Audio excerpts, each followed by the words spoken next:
एक बात तो है कि यहां बातचीत बैक चैनल करने की कोशिश हो रही है। हमारे पास लगातार ये इनपुट्स हैं कि पहले दौर की वार्ता विफल होने के बाद दूसरे दौर की बातचीत के लिए माहौल बनाया जा रहा है और इसी को लेकर क्या इसी को एक्सटेंड किया जा रहा है निशांत के पास। निशांत, क्योंकि आप कह रहे हैं कि बहुत अनलाइकली है ऐसा कुछ होना, कोई कंफर्मेशन नहीं है, कहीं से कोई जानकारी नहीं है। I am not saying it is unlikely. Gaurav, मैं ये जानना चाहता हूं कि बैक चैनल तो पहली दौर की वार्ता विफल होने के बाद चीजें चल रही थी। हम चाहे वो क्रूड का रेट देखें, चाहे अमेरिका का स्टॉक मार्केट देखें, कहीं ना कहीं हर जगह से मैसेज आ रहा है कि चीजें अभी खराब नहीं हुई हैं। अपने दर्शकों को ये बताना जरूरी है कि बैक चैनल बातचीत चल रही है।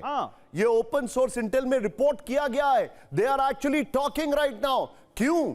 क्योंकि यहां पर सबकी नजर किस बात पर है? सबकी नजर इस बात पर है कि कैसे भी करके स्ट्रेट ऑफ होर्मुज जो है वो एक कुश्ती में दांव होता है ना, चोक होल्ड, ये अमेरिका के लिए चोक होल्ड है। अमेरिका ने पूरी ताकत लगा ली है, लेकिन अमेरिका स्ट्रेट ऑफ होर्मुज को नहीं खोल पा रहा है। इस वक्त पूरा यूरोप अमेरिका के खिलाफ है होर्मुज को लेकर। पूरा यूरोप, वो कह रहे हैं माइंड स्वीपिंग करेंगे, लेकिन आपका सपोर्ट नहीं करेंगे। इस वक्त पूरा रशिया, देखिए रशिया, सऊदी, मिडल ईस्ट की कई कंट्रीज जिसमें ओमान भी है, हालांकि वो दूध का जला छाछ भी फूक फूक के यहां पर कदम रख रहा है। मैं आपको नाम बता रहा हूं कंट्रीज का, रशिया इन्वॉल्व है।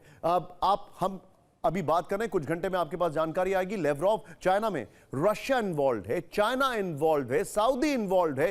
पाकिस्तान तो सिर्फ एक जिसको कहा जाए बैंक्वेट दे रहा है। To be very honest, Pakistan का कोई रोल नहीं है। It's like a hotel which is giving a banquet, लेकिन स्टेक होल्डर्स जो उस होटल को बुक कर रहे हैं, मैं उन सब के नाम बता रहा हूं। Let's not forget, Donald Trump चाहते हैं शी जिनपिंग से मुलाकात से पहले वो कितना भी डायनामिक कर लें, कितना भी हार्ड बार्गेन कर लें, लेकिन वो चाहते हैं ये युद्ध खत्म हो। डोनाल्ड ट्रंप चाहते हैं कि इस युद्ध से एग्जिट हो। डोनाल्ड ट्रंप चाहते हैं कि जैसे तैसे करके वो अपनी विक्ट्री यहां पर डिक्लेयर करें, लेकिन ईरान ने अपनी पोजीशंस बहुत स्ट्रांग ले रही हैं। बैकडोर बातचीत चल रही है, लेकिन जो एक्सपीरियंस ईरान का दो बार का रहा है, पहली बार ओमान की वजह से जो बातचीत हुई, सुप्रीम लीडर को मार दिया। दूसरी बार पाकिस्तान की वजह से बातचीत हुई, नेतन्याहू का फोन आ गया, सब गड़बड़ हो गया। यह ईरान कह रहा है। वो अब बहुत केयरफुल हैं, बिल्कुल बहुत केयरफुल है। और इस बीच एक बड़ी खबर आ रही है। निशांत, फिलहाल इस जानकारी के लिए आपको बहुत शुक्रिया, बहुत धन्यवाद। अब एक बड़ी खबर का रुख करना पड़ेगा।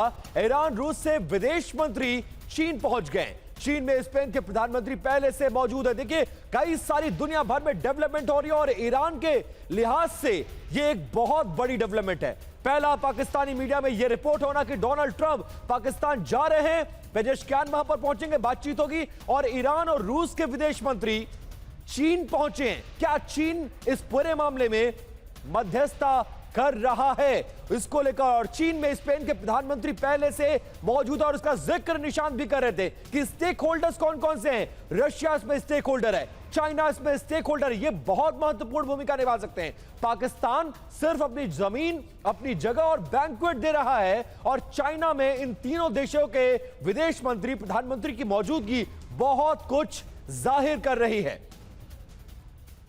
तो बिल्कुल, तो पाकिस्तान, क्योंकि आप समझ सकते हैं कि ईरान बहुत दूर जाना अफोर्ड नहीं कर सकता, तो उसने अपने बैकयार्ड में एक ऐसा कंट्री चुना जहां पर वो सही से बहुत ज्यादा बिना ट्रैवल किए पहुंच सकता है। इसलिए पाकिस्तान और आ रहा है यहां पर। ईरान एक दौर में वार्ता हो चुकी है, एक दौर में उसके डेलीगेशन आ चुका है, और उसके अलावा अभी आप देखिए, अभी बहुत सारा यहां पर कंफर्मेशन आना बाकी, जैसा कि निशांत कह रहे थे, अभी बहुत कुछ इसमें बाकी है। सऊदी से, अमेरिका से, टर्की से, अभी ये केवल एक सोर्स बेस्ड खबर दी है पाकिस्तान की मीडिया ने। अभी इसमें कोई अपडेट इतना नहीं आया है कि ट्रंप ने कह दिया हो, व्हाइट हाउस ने कह दिया हो कि हाँ हम जा रहे हैं। लेकिन अगर वो अगले हफ्ते आते हैं तो ये बहुत बड़ा ब्रेक थ्रू होगा, और लगता है कि यहां पर विपिन फिर ये एक कोई सहमति शायद बन जाए। लेकिन दुनिया के लिए राहत देने वाली खबर है। ईरान और अमेरिका इजराइल के युद्ध ने पूरे दुनिया का नक्शा बिगाड़ कर रख दिया। आप ये समझिए, पूरी दुनिया की अर्थव्यवस्था हिल गई है। गैस और तेल के संकट में पूरी दुनिया परेशान है, सबकी अर्थव्यवस्था गड़बड़ा गई है, सबका शेयर मार्केट प्रभावित हो रहा है। लेकिन इस बीच बैकडोर में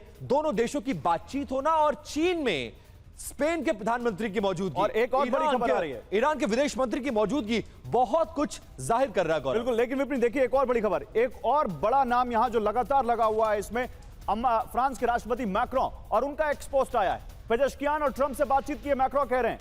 देखिए, अब ये डॉट्स कनेक्ट कीजिए। पेजेशकियान और ट्रंप से बातचीत की है, ये फ्रांस के राष्ट्रपति मैक्रों कह रहे हैं।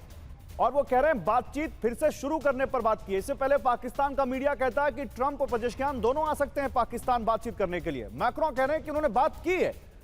वो खुद कह रहे हैं एक्स पर पोस्ट करते हुए विपिन कि हमने बात की है ईरान के राष्ट्रपति पेजेश्कियान से, अमेरिका के राष्ट्रपति ट्रंप से, और दोनों से इस बात पे बात की कि बात फिर से शुरू कीजिए। बिल्कुल, और ये डॉट्स तो कनेक्ट हो ही रहे हैं, लेकिन देखिए बैकडोर में चर्चा चल रही है, इस बात से इनकार नहीं कर सकते हैं। लेकिन सबसे बड़ा सवाल दुनिया के लिए, सबसे बड़ी खबर यह है कि क्या अमेरिका के राष्ट्रपति डोनाल्ड ट्रंप 40 दिन पहले जिस ईरान पर हमला बोलते हैं उसके राष्ट्रपति पेजेश्कियान से मिलने के लिए पाकिस्तान जाएंगे या नहीं जाएंगे। और पाकिस्तानी मीडिया इस खबर को रिपोर्ट कर रहा है कि डोनाल्ड ट्रंप, सऊदी अरब और इसके अलावा ईरान के बड़े चेहरे, सबसे बड़े चेहरे पाकिस्तान में एक बार फिर से दूसरे दौर की बातचीत के लिए एक साथ एक टेबल पर आना चाहते हैं। कुछ मुद्दों को लेकर असहमति थी, अंत वक्त में नेतन्याहू का फोन आया, बातचीत डिरेल हो गई, विदेश मंत्री वापस लौट गए, ईरान के विदेश मंत्री वापस लौट गए, लेकिन डोनाल्ड ट्रंप का आना, इस खबर का फ्लोट होना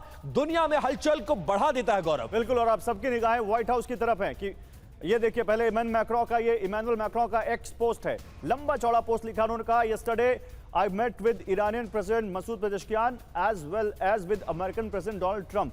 अब ये समझ में नहीं आ रहा है इन्होंने जो ऊपर लिखा है, कॉल्ड या आई टॉक्ड, और I called for resuming the negotiation interrupted in Islamabad for clarifying misunderstandings and for avoiding new phase of escalation. यानी वो कह रहे हैं कि मैंने कल बात की है ट्रंप से और पेजेश्कियान से, और मैंने उन दोनों से ये कहा है कि आप जो मिसअंडरस्टैंडिंग्स हैं, जो गलतफहमियां, उनको दूर कीजिए और फिर से युद्ध शुरू करने को अवॉइड कीजिए और बातचीत फिर से शुरू कीजिए। ये इमैनुअल मैक्रों ने एक्स पर पोस्ट करके कहा है।